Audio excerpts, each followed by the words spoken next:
Hi, this is for CC Cycle 2, Week 9 of History.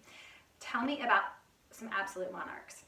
So instead of going like crazy with ASL this week, I wanted to come up with something that was unique to each of the people that we're talking about to try to help the kids learn a little bit about some of these famous people and maybe be a fun way to remember them other than just making hand motions for their names. So here is what I came up with. Between the 1500s and the 1800s, Henry VIII of England.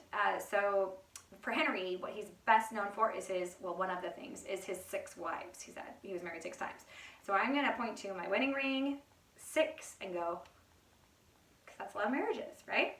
All right, so Henry VIII of England, Louis the 14th of France. Now, Louis called himself the Sun King. He gave himself that title because he centralized the monarchy, and it all revolved around Louis. So I will use a little ASL here for sun. So we're gonna go like this and go around and then that. So that's one of the ways you can do sun in ASL. So Louis the 14th of France, circle around and like that because he was the Sun King. Philip II of Spain. Philip was deeply religious, and he was deeply Catholic, and a lot of his wars were fought on keeping countries Catholic or fighting ones that were Protestant, and he was super against that. So and they were said that people couldn't tell where the church and Spain differed when Philip was ruler. So for Philip, we're gonna go like this for Catholic, and then kind of like for country and king, that kind of thing. So that's Philip II of Spain. Peter the Great of Russia.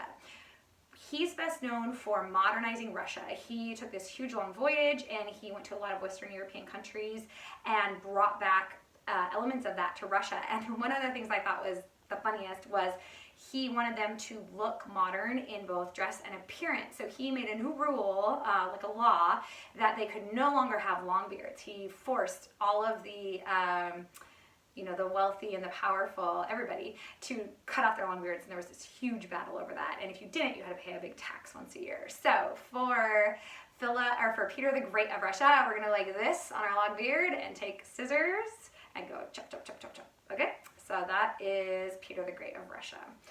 And then Frederick the Great of Prussia. His kind of best known thing was he was an amazing military strategist, and that's really what, as a king, he was just best known for, was his military might and strategy. So for him, I'm going to give him a big salute. So that is Frederick the Great of Prussia. Ruled during the age, this is our timeline, age of absolute monarchs. So you just, I can't say very well, you just extend your arms, both arms out, and then come back like this. So that's our timeline hand motion for our age of absolute monarchs. So here it is again without all the explanations. Tell me about some absolute monarchs between the 1500s and the 1800s. Henry VIII of England, Louis the 14th of France, Philip II of Spain, Peter the Great of Russia, and Frederick the Great of Prussia. Ruled during the age of absolute monarchs.